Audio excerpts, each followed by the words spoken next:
আমি সবজি কাটবো বলে সবজি নিচ্ছিলাম, আর বাবু বলছে মা কোনটা কোন সবজি বলো, ওকে জিজ্ঞাসা করবো কোনটা কোন সবজি। কি সবজি? এটা কি? টমেটো।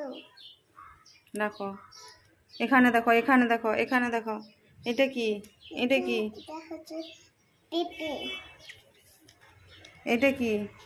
বাঁধাকপি। না, এটা ওলকপি। ফুলকপি। আর এটা কি? ভেন্ডি। আর এটা কি? বাঁধাকপি। বাঁধাকপি। এটা কি?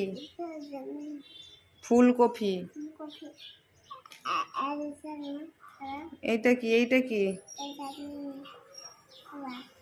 কুমড়ো। আর এটা কি? এটা কি? এই শাকটা কি? এটা কি? পুঁইখাড়া। দূর বলতে পারেনি বাবু। এটা কি? লঙ্কা। আর এটা কি? লেবু। বলতে পারেনি, সবজি চিনেনি বাবু আমাদের।